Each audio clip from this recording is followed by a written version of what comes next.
Hello, hello. Welcome back. I am Andrea B. Happy Monday for me, happy day for you, whatever day it is. And I've been told by my OG subscribers that I haven't been doing the beverage of the day lately. So, have a cup of coffee, cappuccino flavor with sweet Italian creamer. So good. So good. Such a great combination. So, cheers.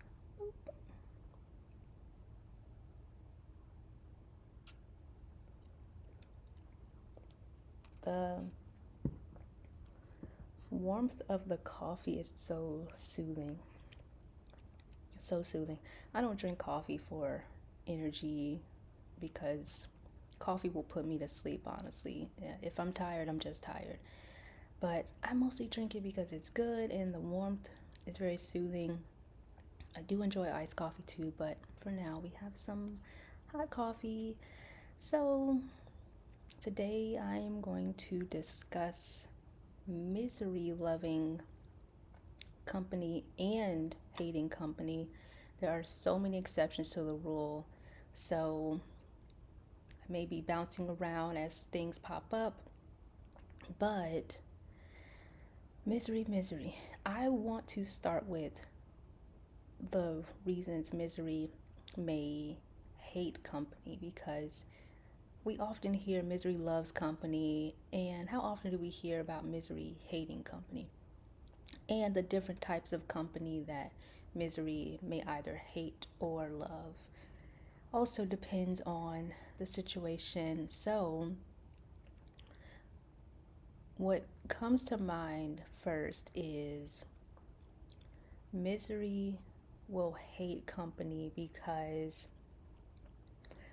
let's picture a person that is miserable.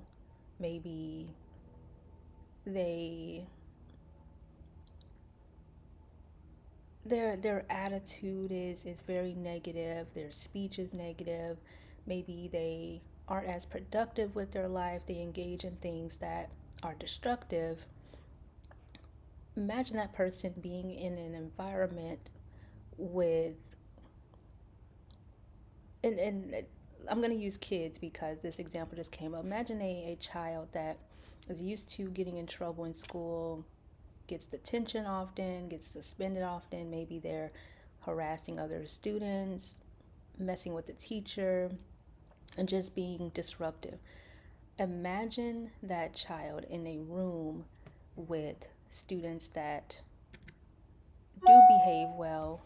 Close my email out, it's stinging. 1 second.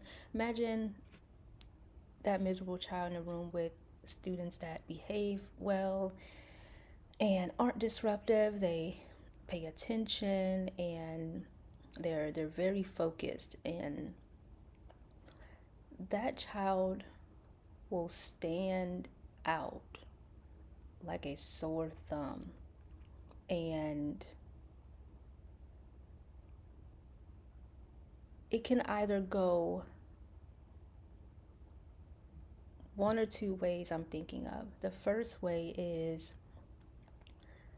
that child will likely misbehave even more because they're around all of these kids that are the opposite of them behavior wise, and they may be thinking these goody two shoes are just boring, they're nerds, and I don't relate to them. And so they may act out even more. And another way it can go is they may hide themselves because, again, they're going to stand out. If it's a 5-to-1 ratio, that one miserable kid is going to stand out around the more positive bunch because they're the only miserable person there, and whatever they do or say, the radar will be on them. And their behavior will stand out to more positive kids because it's also the opposite of them. If you are used to behaving properly, you will notice when someone is misbehaving and that attention will be on them. You may have questions or thoughts, you may be judging them, and so that miserable person wants to avoid that. So they may hide themselves, they may be very quiet, they may not want to be in the crowd, they may just want to isolate themselves to avoid feeling that judgment and shame. And I'm thinking about the reason I say it can go multiple ways too is because it's possible that the miserable person will feed off of that positive crowd and it may motivate them to change, which is the hope. It happens, and sometimes it takes more than one encounter to motivate some positive change. And as I said before in the first example, they may really despise that positive bunch and feel that they just want to get away from them because they can't relate. They want to be around people that are on their level or maybe lower, because that gets more into why misery loves company, is that if a miserable person is around people that are on their level or below, they won't stand out as much because everyone's behaving the same. They engage in the same things, they discuss the same things, and so they fit in. And if they misbehave, people may notice, but the attention may not be on them so much because, again, there's someone behaving just like them or there's someone behaving worse. And so, let's say a a child does something destructive, but they have a classmate also doing something destructive. So one kid is throwing paper balls across the room, the other child may be just dropping things on the floor on purpose, or speaking when it's not their turn. And then compare those two to a child that may be throwing their chair across the room. The child throwing their chair across the room will get attention more because that is destructive, that puts people's safety at risk. But the two that were throwing the paper balls and maybe speaking out of turn, they will be noticed, but it's easy to say, oh, it's not as bad as that kid. Geez, pipe down. What's wrong with you? And so miserable people like that will hang around like-minded people to fit in, to not feel alone, and to also validate themselves by saying, I'm still better than you. But on the flip side, a miserable person with a more positive bunch won't really be able to say, I'm better than you in a lot of ways. If they are all around miserable, it's likely that they don't have too much going well for themselves, and so they don't want to stand out. They don't want to bring more shame on them and give people a reason to point out their flaws. So it'll be easier for them to either ridicule you and point out your flaws, and or just, like I said, stay to themselves and hope that you don't call them out. And especially too, if that miserable person is outnumbered, I'm just imagining like on the movies when there's a debate team or something, and or Legally Blonde, one of my favorite movies, when And what's her character? I'm talking about is my favorite movie. And oh, Elle. I almost forgot her name, but I know Reese Witherspoon. But Elle, her character's name. People saw her as ditzy. They didn't think she belonged, and so the law students, they they didn't gang up on her, but they all made comments, and she stood out because they're looking at her like, how did you get here? And you don't really fit in with us. You don't know our language. And that didn't feel good for her. She wanted to prove herself. She wanted people to know that she did belong. And I use that example because as much as she stood out, the other students outnumbered her. And that could make a person, like I said, isolate themselves because they don't want to be ganged up on. But if it were just one person, one miserable person, and one positive person, it may be easier for that miserable person to stand up for themselves because they're not outnumbered. And it could be like your typical bully example where there's the bully always picking on the one kid. But imagine if that one kid had a gang of friends with them.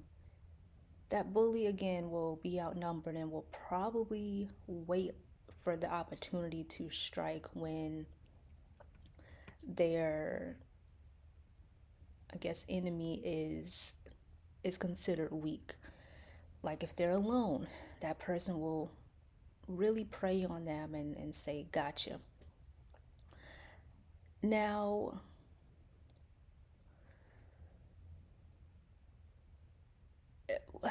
we have to be very discerning because a miserable person will also gravitate towards positive people when there is something they want to benefit. And I bring up discernment because individually we have a responsibility to not allow people to leech off of us and become a liability.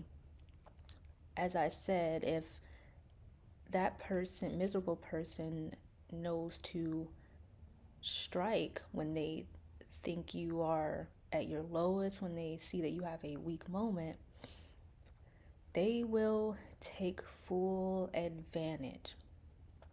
Full advantage. That's like giving the password away to your phone, giving away a spare key, leaving your social security card out in the open, any type of sensitive information that someone can take from you, they will take it. And just like flashing your material possessions, someone will hang out with you for those reasons and slowly find ways to take. It's like inviting someone over to your house and they're mapping out what they can take so that they can plan to come back and rob you, set something up, call their crew, and they know that you're off or that you work weekends, and they will know, let's come back on the weekend. And I'm using this example to point out that you may be attracting a miserable person because they see that they can gain something from you. And as I said, on the flip side, it can be rewarding for that person in a positive way because it may motivate them to change themselves for the better. And I'm thinking of how much work that could take. Obviously depends on the person, but that can be dangerous if you are the only positive light in their life. They may depend on you so much And it will take more than just you to motivate that person. They may take two or three more people at least, because imagine being that one positive light in someone's life. They are likely going to call you all the time, ask you for help more than anyone else, and expect you to be there all the time. And that can be exhausting. So it'll be up to that person to expand their resources and find more positive outlets. And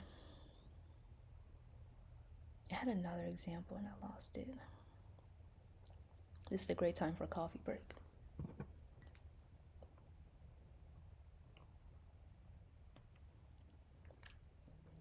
I hope you all didn't hear my slurping. I did that on accident. Speaking of, while I remember my example, I will share scripture. Have quite a few verses to support today's message.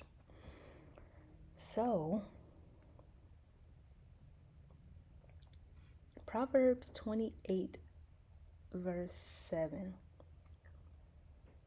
Young people who obey the law are wise.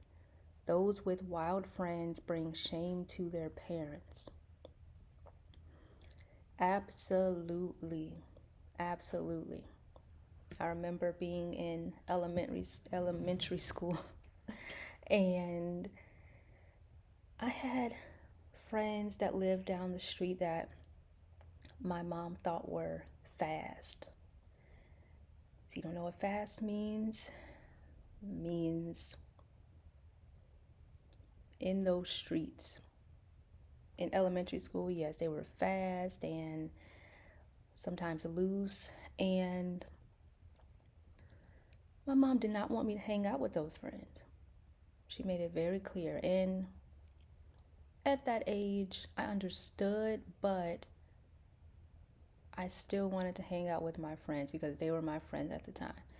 And I wanted to be included. I remember the one friend had a sleepover and my mom wouldn't let me go.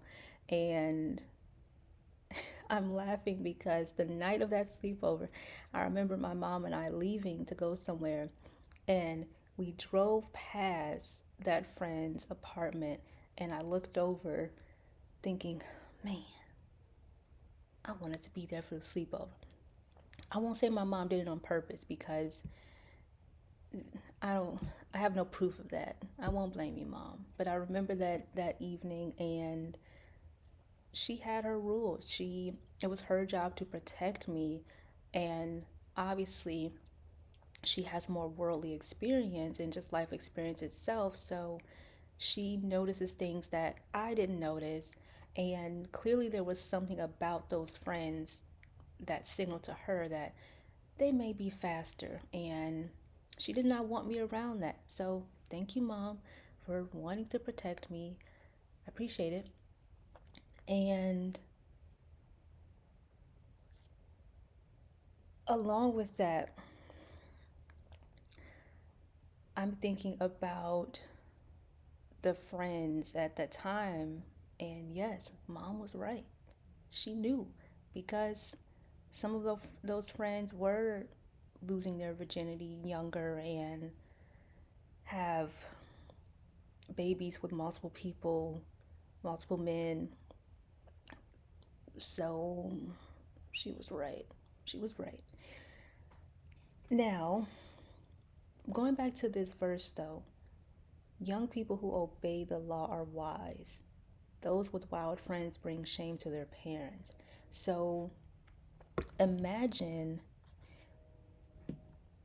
if, now eventually I grew out of hanging with those friends because I began going to a different school and I went outside less because, when people move out of the neighborhood and, things change. So eventually I just naturally gravitated toward other friend groups. And imagine if I disobeyed my mom and, let's say, snuck out to the sleepover, or continued to hang out with people she did not approve of, her heart could have been hurting because she could have been thinking, what is my daughter doing with these people? And I can't believe she's hanging with people that misbehave, and it could bring disappointment. That is the worst punishment a child can receive from their parents, is disappointment, because we want to please our parents. We want them to be proud of us, and to know they're disappointed, it hurts. So, next verse is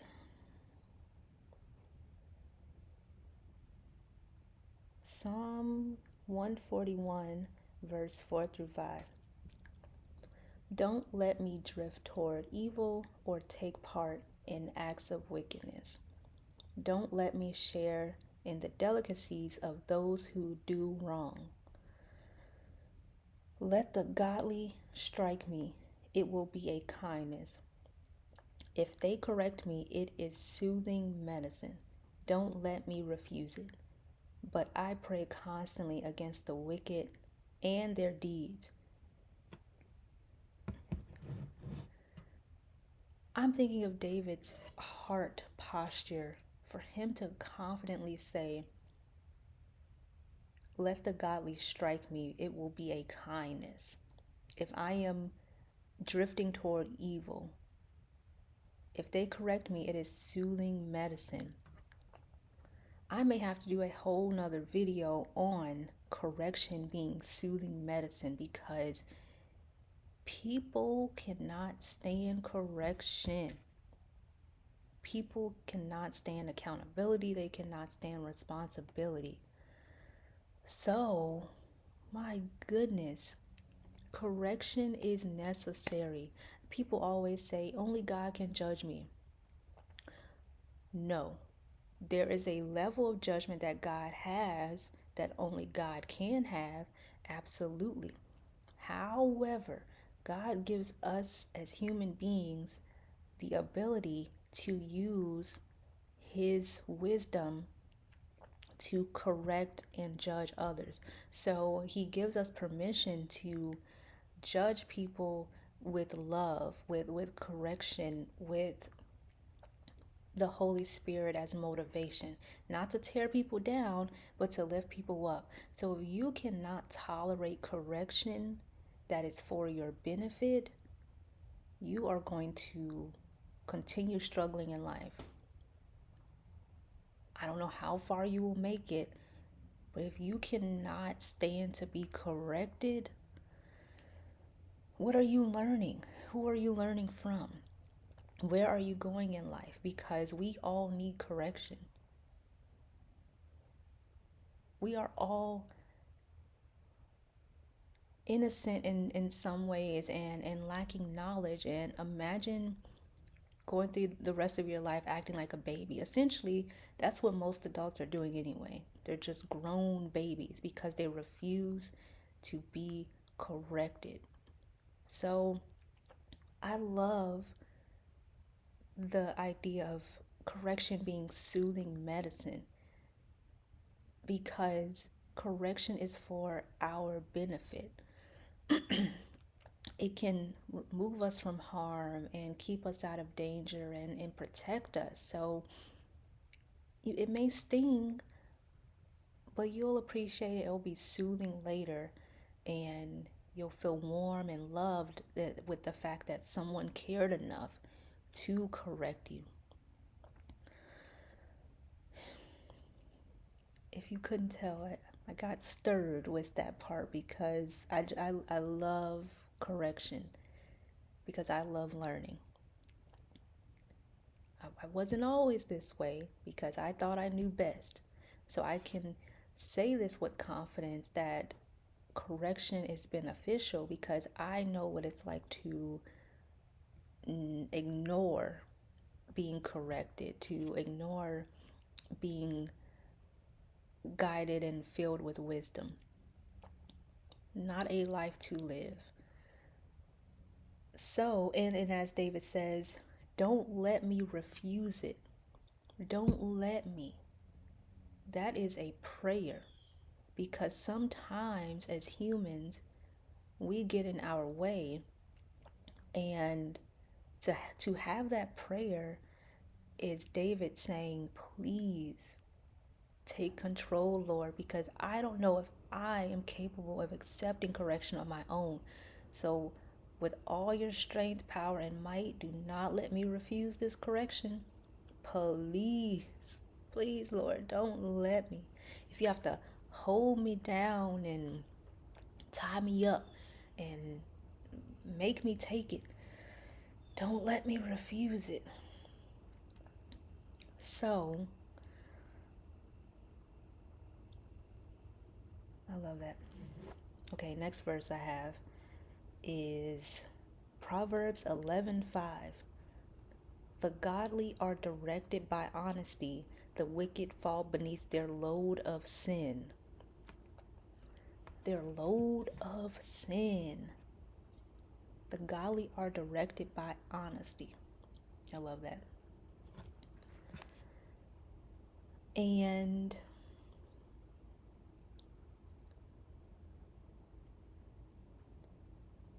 then Proverbs 11:6. The godliness of good people rescues them. The ambition of treacherous people traps them. So,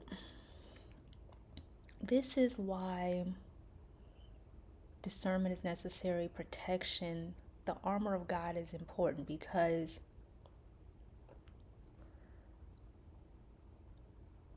I think of the parable too of, or not the parable, but just the example of Jesus hanging around the the so-called sinners, the Pharisees. They were hating because they're thinking, what is Jesus doing eating with these people? Eating with Matthew and his crew. Why is Jesus hanging with sinners? And there is nothing wrong with that. Think of teachers and motivational speakers that go to prisons to bring some light into the building. There is nothing wrong with interacting with different people, but don't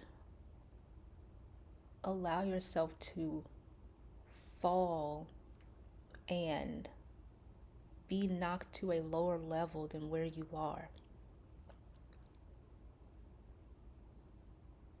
That is why discernment is necessary, because when you have that armor of God and that wisdom, you will not allow someone to knock you down and cause you to stumble.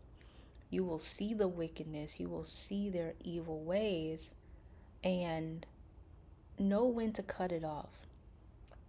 Choose your battles, because you cannot save everyone. I know I can't. I had to learn that. As much as you may want to help people, sometimes you cannot. So if you have a miserable friend, coworker, family member, boyfriend, girlfriend, spouse, whatever, you can only take them so far with your help. Sometimes you have to step away and allow other people to step in. And if that person is willing to receive help, it will work for them, but they have to be willing, because if not, doesn't matter what you do, anyone else, that person will just refuse help all around, and eventually they'll end up alone. Unfortunately, we don't want that for the people we care about, obviously, because we care about them. We want to help them for a reason, but if they fall, they fall, and hopefully they have a second chance to get back up and learn from that fall, because not everyone gets a second chance, but when we do, we should be learning from it. Remember, soothing correction not everyone gets a second chance, and that's not up to us. In some ways, at least. What I mean by in some ways, it can be up to us is if a person does wrong toward you, you can decide if you want to give them a second chance or not. Like on your job, your boss will likely give you a warning before firing you, suspending you, whatever it is. Sometimes not, depends on what you do. But some people can get a second chance and they should be learning from it. But if not, they're just showing their character over and over that they're going to do what they want and they don't want to change. And if they don't want to change, as sad as it may be, that's just their life to live. And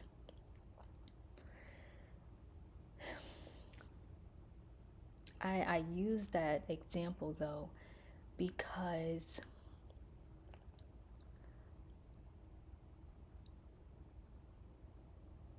I it's up to us individually to protect ourselves and to be guarded, because you may be able to bring light to someone's life, and there will be things that we disagree on. There may be things that you do that I don't like, maybe things that I do that you don't like. And how do we navigate that? Now, like I said earlier in this video, and when I speak about a miserable person, I'm thinking majority of the time, because some miserable people can display acts of kindness. But if most of the time you see someone and they're negative, they're talking down on people, gossiping, and misbehaving, what if that is what a person is known for, it's usually best to avoid people like that, because what else do they have going for themselves?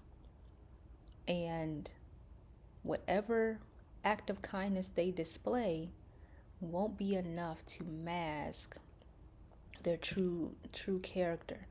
And so sometimes we just have to take what we can get. Maybe that means interacting with people like that for 5 or 10 minutes. And the moment that miserable nature comes out, cut it off.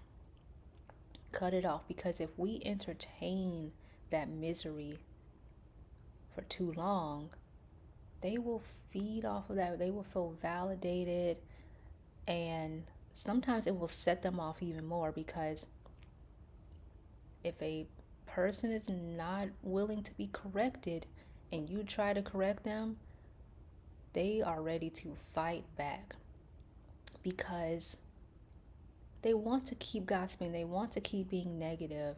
They, especially, I'm thinking of people that constantly blame the world for their problems, and so to have that victim mindset, they want to keep feeding that. They want reasons to curse people out, to blame everybody, to think everyone else is in the wrong and they're right. So the moment correction tries to enter that conversation at least, they will reject it, they will fight back, and then you will be added to that list of people that are in the wrong. And we just have to choose our battles. We have to know when a person wants help and when they don't. And we don't have to entertain that.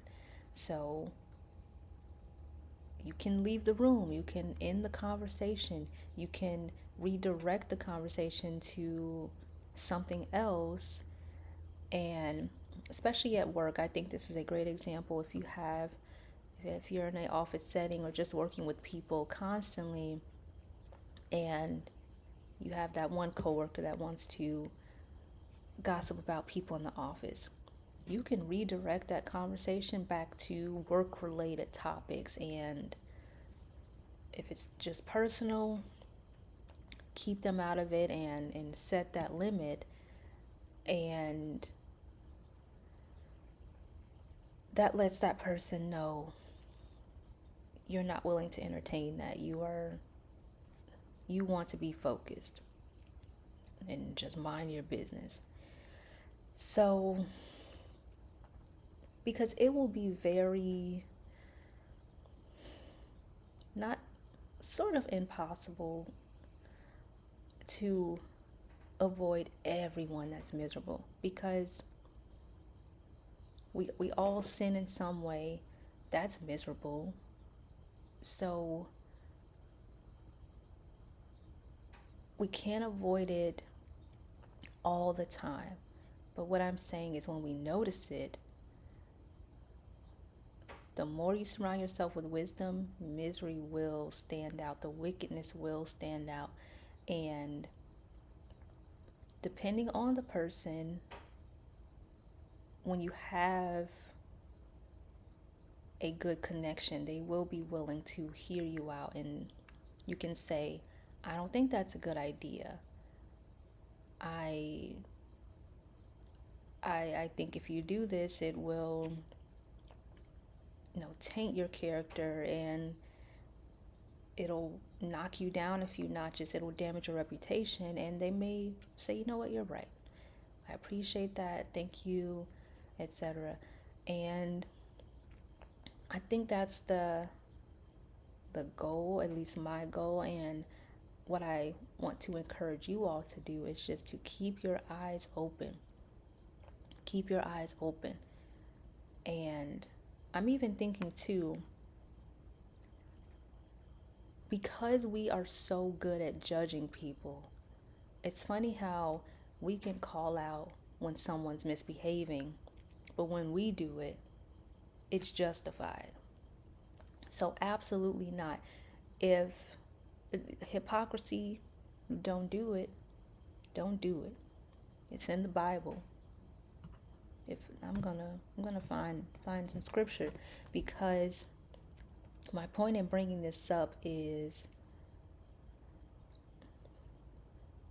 if we are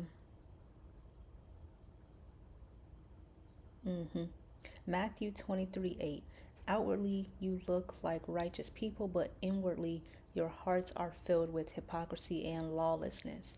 So if you are pointing out, oh, this person, they're just so negative, all they do is get drunk on the weekend, and they blow all their money on drugs and alcohol, and but if you're doing the same thing, you are a hypocrite.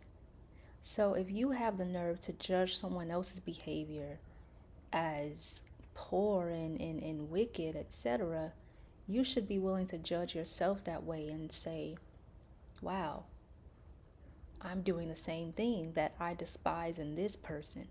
Maybe I should stop doing this thing. If I want to walk with God and live a righteous life, I should do things that align with that. And then it'll be less about putting someone else down, more about making sure you are in alignment with the Holy Spirit. That is what we should be striving for. That's what I'm striving for, is less about other people, what they're doing, and more about, what am I doing? How am I striving to improve myself and in my life?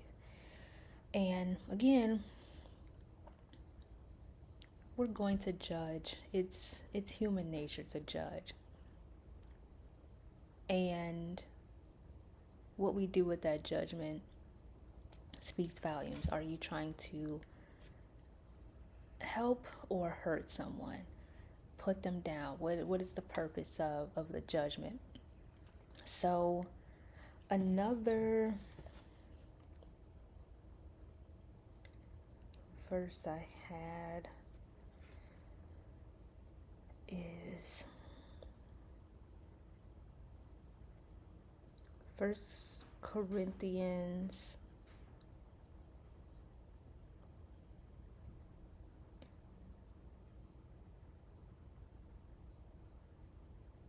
33.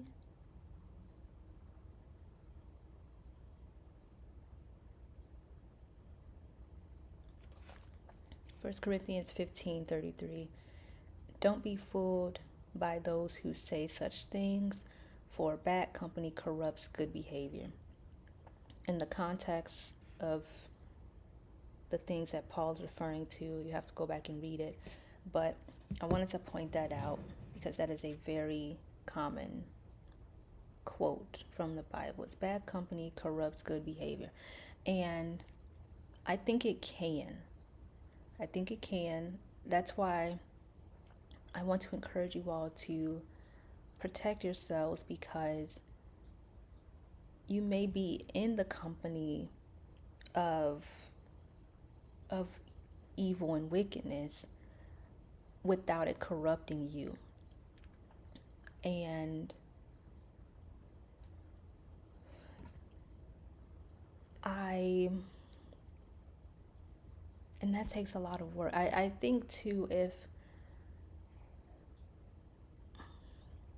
you are in if you are just carried and filled with peace, you won't stand to be in bad company for too long anyway. And so that goes back to the whole point of this message, is that if you are in bad company for a long time, if you are feeding into that bad company, chances are you want to be there because you feel like you fit in. And when you are filled with that peace and that wisdom, that part of you is going to eventually leave that bad company because you're not growing in that environment. And that's how some relationships fall off, where people don't have things in common anymore. The things that you used to have in common just don't serve you. And again, it's less about people, and it can be more about you, is that you can just say, I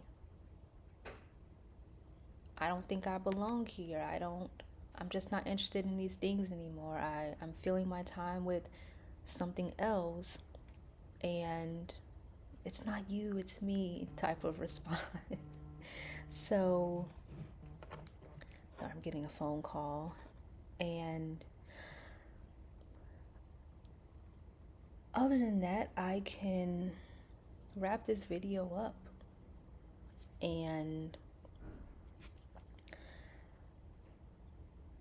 share my hope for you all is that you are encouraged, and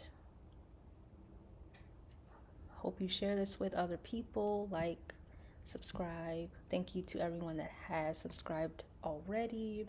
I appreciate it.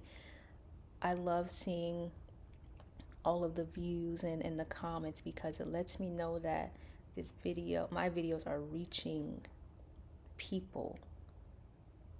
People. My hope is that the word of God can spread, and that people will be encouraged to walk with Christ, accept Him in their lives, their hearts, because it is a beautiful place to be. Where Christ is, there is love. And that reminds me, I may not conclude, honestly, because I have a note about that as well. Usually when I come up with ideas for videos, I type it in my note, and sometimes I create bullets, or I would just speak without notes. But I remember writing, misery's true nature cannot hide wherever God is. It will always be revealed. So, God is everywhere anyway. What I mean by wherever God is that eventually it will come out. And so, with God being everywhere, that miserable nature will also be on their sleeve. It will be on the external part of them, because misery looks like actions, it looks like words. So eventually, misery will tell on itself. It will say something, it will do something, and that is God's way of bringing it to the surface. And I love Teddy Pendergrass, You Can't Hide from Yourself. Everywhere you go, there you are. When I first heard that song, that is one of the songs that actually led to me doing the inner work to improve myself, because we cannot hide. Everywhere I am, I'm always there. Everywhere you are always there. So what are we trying to run from? Why are we trying to hide from ourselves and who we are? The sooner you face who you are, the sooner you can deal with that. You can work on yourself, chisel away the parts that don't belong.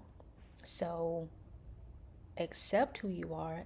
Easier said than done, I know. That may be another video as well, because people run from themselves, try to, because they don't accept themselves. They don't love parts of themselves, and so they try to mask it with being like other people, doing things that just takes away the attention from who they really are. That it may work for you in some ways, but it will not get you far. It won't last long, because eventually all of that baggage will catch up to you, and there will be nothing or no one to turn to, but you will just have to look around at all of that baggage and just say, how did I get here? What is wrong with me? Why did I let myself get to this level? There will be a lot of hard questions to face. But again, if you have a second chance, that is just an opportunity to slowly work at each piece of baggage that needs to be removed, one by one, moment by moment, day by day. This is the work that we all have to do. I am not exempt, neither are you, or your friends, your mama, your daddy, your grandma. I know the elders too, y'all are not exempt. As long as we are alive, we are not exempt from doing the work, because we all have learning and growing and stretching to do. That's the beauty of life, I think, is that we can always learn something. It's great. We don't have to be perfect. So, that is all from me, folks. That is all from me. I appreciate you all tuning in. As always, it is a pleasure to share this wisdom with you all. Again, help me spread the message. And until next time, peace out.